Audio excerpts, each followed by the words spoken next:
El contenido y las imágenes de este programa se difunden con fines noticiosos y de interés público. Además, los comentarios, opiniones y expresiones de sus invitados son responsabilidad exclusiva de ellos y no representan ni deben interpretarse como la opinión de este canal. EICNEX, nuestros periodistas y presentadores mantienen un nivel de compromiso con su audiencia, de entretener e informar de manera objetiva y con responsabilidad.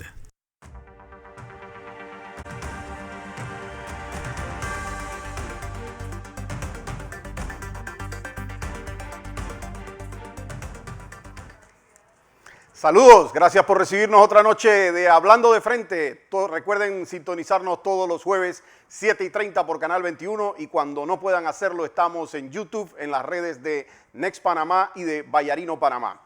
Hoy yo quiero tocar un tema que está candente, internacionalmente sobre todo y un poco en Panamá, pero yo quiero verle la perspectiva a esto y yo quiero que vean, yo primero quiero poner en perspectiva qué ha ocurrido, luego les voy a poner un tuit de lo que ocurrió en Panamá y me voy a referir a algunos temas puntuales de Panamá.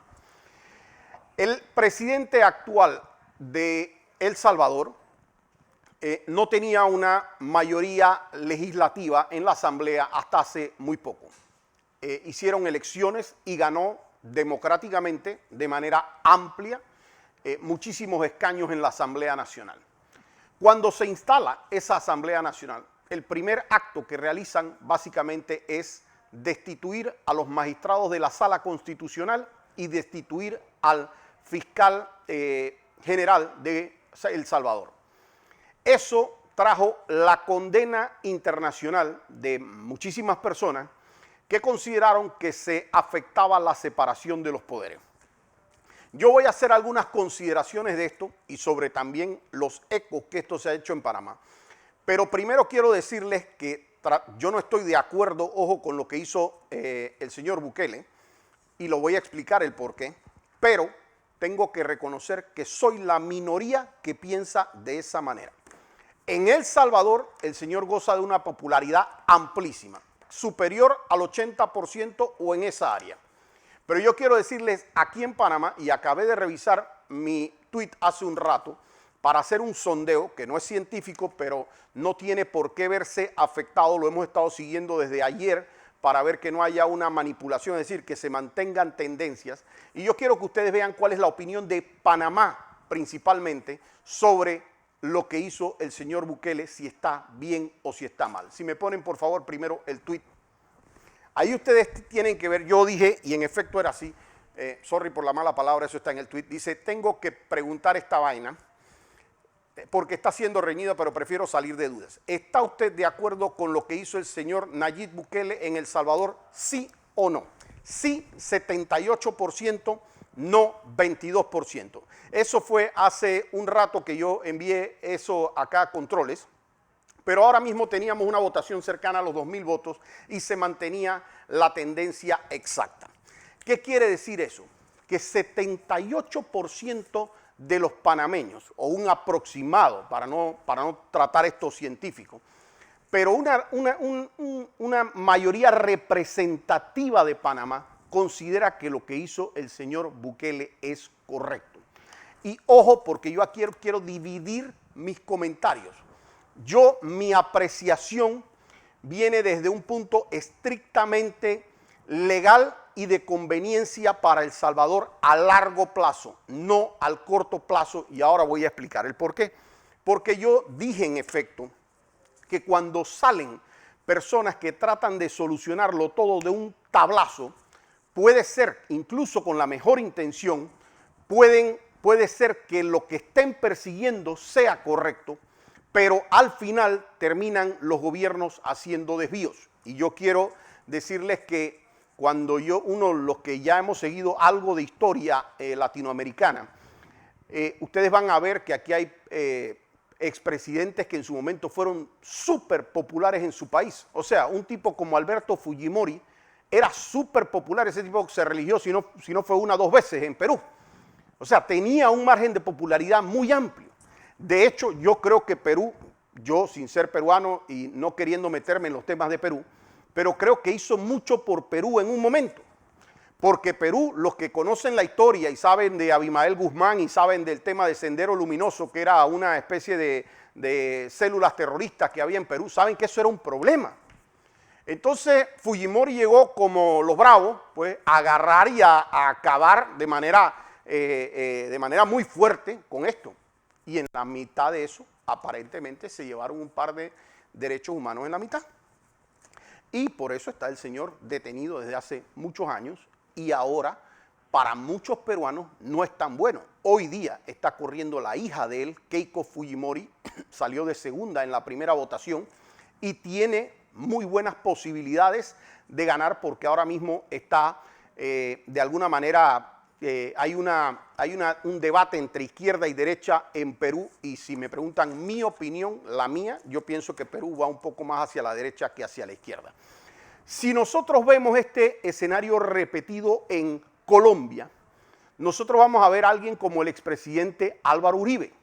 En mi criterio, visto desde afuera, con muchísima ignorancia y sin poder entrar en los detalles de Colombia, desde afuera se veía como un presidente muy respetado, muy querido y que si me preguntaran a mí, en mi ignorancia, yo diría que fue un presidente que Colombia le debe mucho porque recordaremos nosotros los temas de cuando estaba todo el tema de la FARC y el ELN y la verdad es que quien le empezó a dar golpes certeros muy fuertes a ese tema y al tema del narcotráfico en Colombia fue el expresidente Álvaro Uribe. Hoy día se le cuestiona el haber traspasado ciertos límites e incluso está sujeto él ahora mismo a un proceso penal en Colombia. Es decir, la persona que en un momento dado actúa de manera heroica, a criterio de algunos, para otras personas actuó en violación de la ley. Ahora nosotros vamos a ver qué pasa en El Salvador y por qué yo cuestiono primero esta decisión, pero primero me quiero referir, porque yo sí no lo quiero hacer de manera irresponsable, quiero de alguna manera sustentar mis comentarios y no hacerlo como lo ha hecho la prensa local, varias televisoras, incluso gobiernos internacionales, que es descalificando del todo al señor Bukele, porque yo no creo que ese es el caso y ahora lo voy a explicar. Pero yo creo y quiero que vean esta caricatura que hace para mí, si no el mejor, uno de los mejores caricaturistas de Panamá en temas políticos, que es el señor Delmiro Quiroga. Y si me ponen la caricatura de él, porque él es magnífico para agarrar y poder expresar los sentimientos de un pueblo. Y si ustedes ven a la izquierda, plantea a los panameños aquí diciendo: Corte Suprema de Panamá declara inocente a diputado, porquería de Corte Suprema, deberían destituir a todos estos magistrados. Y cuando sale un par de días después, 3 doritos después, dice: Bukele destituye a magistrados en la Corte de El Salvador, ese Bukele es un dictador, ¿no? Lo que está tratando de decir la caricatura obviamente es que hay dos discursos en Panamá. Y eso lo he notado en Panamá y a nivel internacional. Yo siempre he cuestionado, por ejemplo, que salga un gobierno como los americanos, agarrar y querer decirle a Latinoamérica que ellos son democráticos. Los gringos tienen sus intereses y eso no hay nadie que lo pueda esconder. Los gringos son democráticos hasta que les conviene a ellos. El día que no les conviene a ellos, el poder de ellos está por encima de cualquier democracia. Aquí nosotros, nadie puede olvidar cuando a ellos se le dijo el Consejo de Seguridad de la ONU que ellos no podían agarrar y andar invadiendo por allá por el Medio Oriente. Y a pesar de que la Carta de Naciones Unidas dice que no deberían hacerlo, pues van y lo hacen y hacen exactamente lo que les da la gana. A pesar de que ellos dicen creer en un debido proceso, etcétera, etcétera, ellos agarran y el día que le dan la gana meten a quien quieran en la lista que le da la gana y que se lo aguanten los países que le da la gana o las personas incluso que les da la gana. Entonces nosotros vivimos en un mundo que tiene intereses muy particulares. Y ojo, yo con esto no soy antigringo, por el contrario, yo creo que yo tendría que decir que este mundo está tomando polos de nuevo, y quizás el lado chino, y quizás el lado de los americanos, y quizás en algún lado por ahí los rusos más pegados a los chinos. Y si ustedes me preguntan a mí qué preferiría yo soy más tirado hacia el lado de los americanos, con quien tenemos una historia. Pero eso no quiere decir que nosotros no tenemos que hablarnos claro con los americanos, hablar de frente con los americanos. Y eso significa que nosotros no podemos decirles a ellos, espérate, no me vengas a mí con hipocresía de que esto no es con democracia y que tal cosa, porque tú eso lo avalas. Cuando aquí se dio en Honduras el tema del expresidente Zelaya, que lo sacaron vulgarmente, los norteamericanos callados y hasta ayudando al presidente de la derecha, porque en ese momento era una persona adepta a ellos. Entonces, nosotros tenemos que entender que estamos viviendo un mundo de intereses en donde los intereses empiezan a chocar entre sí y en donde lo que sí está haciendo bien Bukele, esté o no cumpliendo con la ley, y lo vamos a debatir, es que Bukele está leyendo de la A a la Z la voluntad del pueblo salvadoreño, de la mayoría del pueblo salvadoreño. Pero ojo, las leyes no se hacen solamente para la mayoría del pueblo salvadoreño. Se hace para todo el pueblo salvadoreño, mayorías y minorías. Si usted llega al gobierno y usted no respeta a las minorías y usted no respeta los espacios que le dan ese poder, el día de mañana, aunque usted tenga la voluntad de ayudar, usted puede cometer muchos excesos. Y la preocupación, porque yo sí escuché al presidente Nayib Bukele, que tengo que decir es muy buen orador, esto pasó en vivo, es muy buen orador, pero cuando él agarra y se presenta, él hace un cuestionamiento y dice, yo no sé cómo van a llegar los presidentes de la oposición, si llegara la oposición a ocupar la presidencia, si esa gente mantendría a los antiguos oficiales que están en las diferentes dependencias. Y la verdad es que tenía algo de razón, algo, porque por ejemplo llega un presidente en Estados Unidos y definitivamente cambia al equivalente al procurador general y pone al que le corresponde al presidente de los Estados Unidos. Pero un presidente de los Estados Unidos no llega y cambia la Corte Suprema. Esa es una gran diferencia, porque es que ese es un poder del Estado. Una cosa es la Fiscalía General, el equivalente aquí al Ministerio Público, ¿verdad? Y otra cosa muy distinta es la Corte Suprema de Justicia. Una es para perseguir, la otra es para controlar. Entonces, yo puedo entender, ojo, y aquí vamos a los temas del debate de cómo ha ocurrido, porque aquí yo veo gente en Panamá que ha criticado muy duro, y lo que yo le cuestiono es que en su momento ciertas cosas no las criticaron. Porque es que cuando uno es revolucionario, al que es revolucionario y gana la revolución se le permiten todos los delitos. Todos, y cometieron delitos. Pero eso, el que pierde la revolución, ese va a pagar los delitos. Y esa es la única diferencia, es quién queda con el poder y quién interpreta bien a la población. Y es que si usted ve nuestra historia, usted va a ver, la historia nuestra como nación, usted va a ver que nosotros nacimos como nación producto de un delito. Es decir, producto de que los próceres de nosotros decidieron hacer un delito de traición a la patria Colombia y constituirnos en una nación. Pero interpretaron perfectamente bien el sentir de los que habitábamos en este espacio que nos llamábamos Panamá y que no queríamos estar pegados a Colombia y separarnos, y cuando se hizo igual los temas de independencia, también queríamos ser nosotros distintos, pero como se hizo también en el momento con Torrijos. Aquí no hay un abogado en Panamá que me pueda decir a mí, lo que pasa es que Torrijos agarró y cumplió con la ley, porque la ley le permitía hacer un golpe de Estado. No, eso era un delito en ese momento y seguirá siendo un delito. Pero como la revolución triunfó en ese momento, y como se interpretó una mayoría en el momento, la voluntad de una mayoría, entonces se permitía que eso pasara. Aquí, por ejemplo, no es que en Panamá eso no ha pasado. Aquí en Panamá, cuando vino la invasión, en la invasión, aquí se puso a Endara, que en teoría había ganado las elecciones de 1989 contra el candidato Duque. Pero Endara no ganó la Corte Suprema de Justicia. Endara no ganó la Procuraduría General de la Nación. Endara no ganó, ¿cómo se llama? Un montón de puestos adicionales que aquí tocaban nombrar. Y aquí llegaron y le dijeron a la Corte Suprema de Justicia, te vas. Y se nombraron los 9 magistrados adeptos a Endara. Y se nombraron los procuradores que le dio la gana a Endara. Y después de eso, también se sacaron procuradores. Y se sacaron con los 9 votos que tenían en la Corte Suprema de Justicia. Entonces, a mí, lo que sí no me gusta es a veces cuando se cuestiona de una manera irresponsable entender lo que se está haciendo.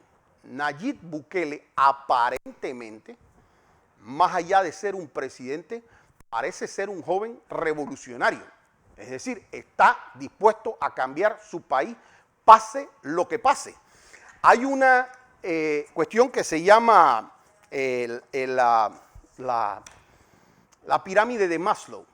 Y la pirámide de Maslow dice que a veces uno tiene que estar dispuesto a hacer, o sea, es el conflicto de los intereses.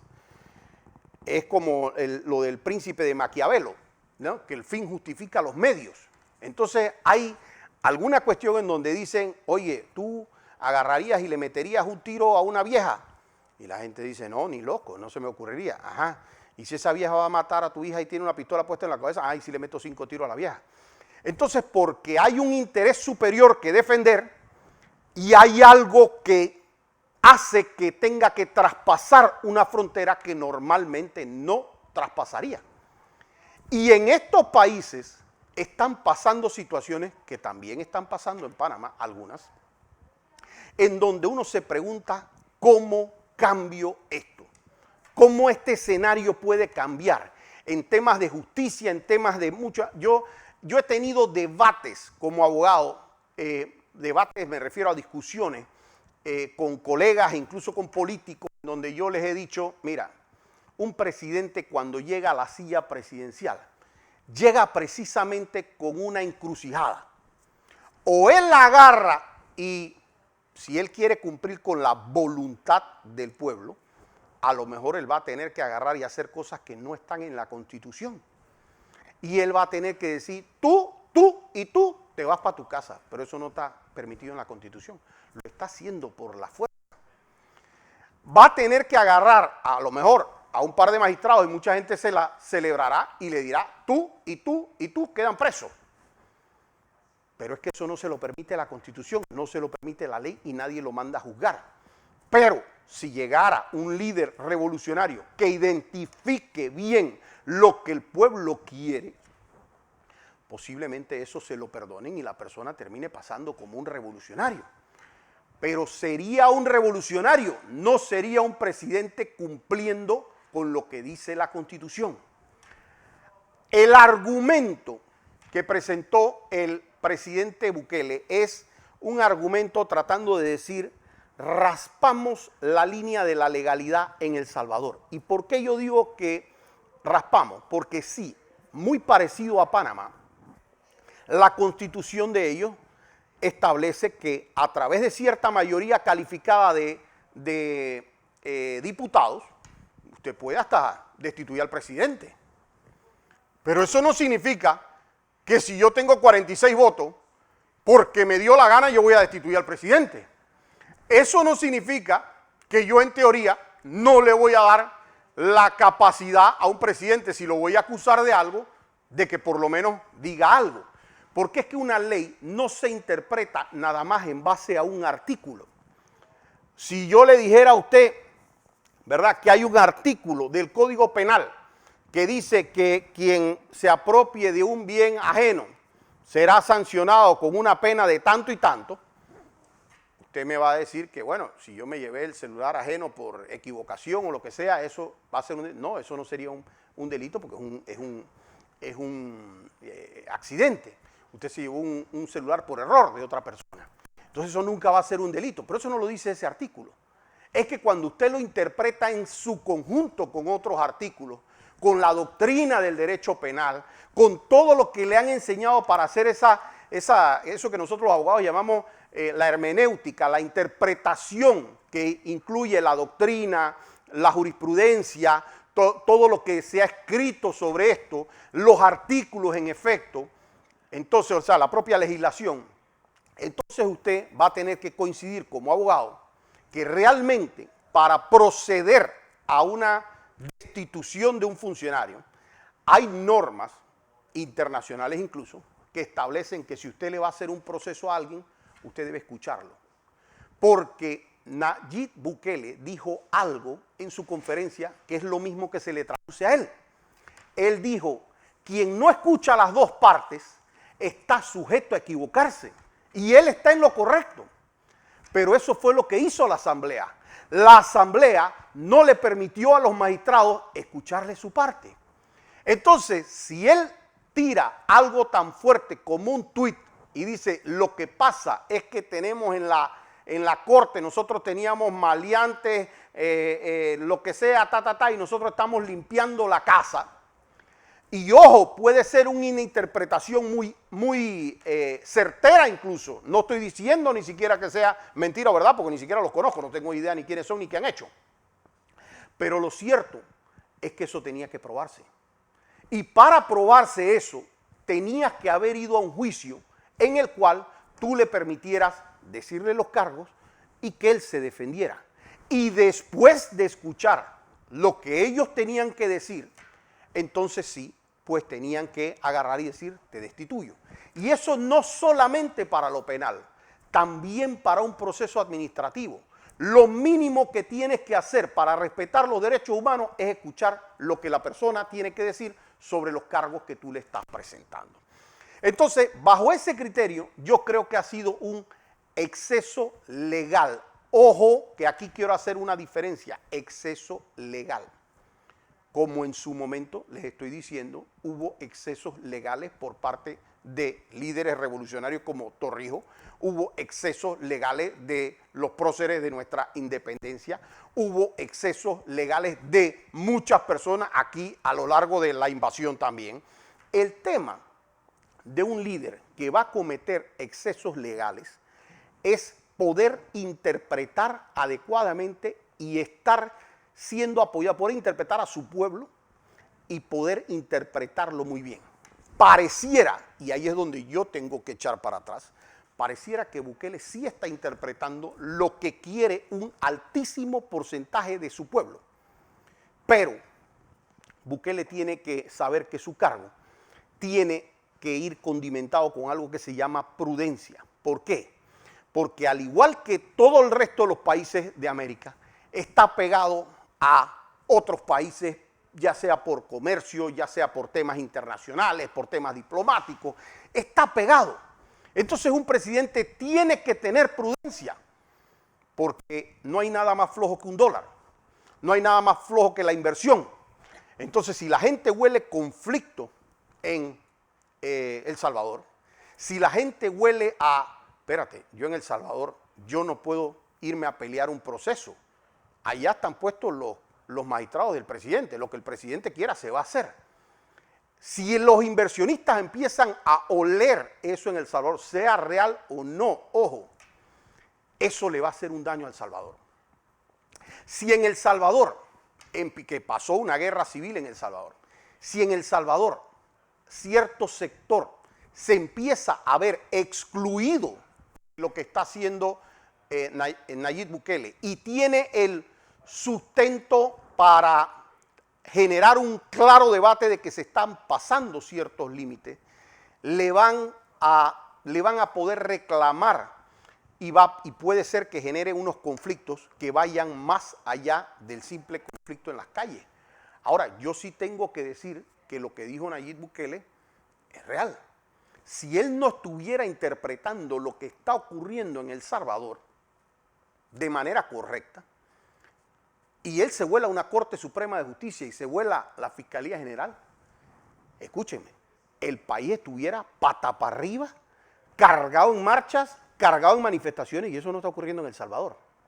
Entonces, lo que yo quiero es hacer una especie de llamado a la gente, primero a que entiendan que si en caso tal eso está pasando allá, y se da ese extraño caso de ese líder que puede interpretar a su pueblo y tiene buena voluntad, y ese señor llega a hacer algo grande por El Salvador, porque esta gente que va a esa velocidad tiene dos posibilidades: o destella el país con muchísimo éxito, o lo estrella de una manera que es difícil la reparación.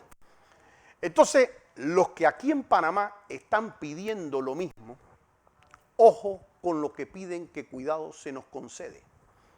Porque aquí cualquiera persona que en un momento dado vaya a hacer una asesoría a un presidente y sea un abogado medianamente capaz y que puede agarrar y decirle a un presidente, presidente, ¿usted quiere que yo le diga cómo se controla una Corte Suprema de Justicia? Ah, pero sencillo. 36 diputados, sí. Vamos a que Juan vaya y le presente un proceso penal a los 9 magistrados o a 4 o 5, los que nos gusten o no. Lo llevamos a la comisión de credenciales con 5 votos a favor, admitimos, se nombra un fiscal y los separamos a ellos con una ¿cómo se llama? Con los jueces de garantías que designemos en la comisión. Y adiós Corte Suprema. Pero si esas ideas la hubiera tenido alguien como el presidente anterior, Dios nos agarre persinados. Porque eso era tan sencillo que agarra, quita la Corte Suprema. Y después cuando tengo la Corte Suprema de Justicia, hago lo mismo con la Asamblea. Espérate, métele un proceso a 20 diputados y a eso lo separamos. Así como separaron al señor Arquesio Arias, lo separamos en 2 minutos con los 5 votos en la Corte. Entonces, ¿quién queda mandando? Queda mandando un presidente. El presidente manda hacer lo que quiera hacer en la Corte, lo que quiera hacer en la Asamblea, lo que quiera hacer en muchos lados y en la forma que quiera. Porque igualito hacemos con el procurador. Entonces, ojo, porque sería el equivalente a tener todo como un rey, el mando en una persona. ¿Y cuál es la diferencia del mando de una persona?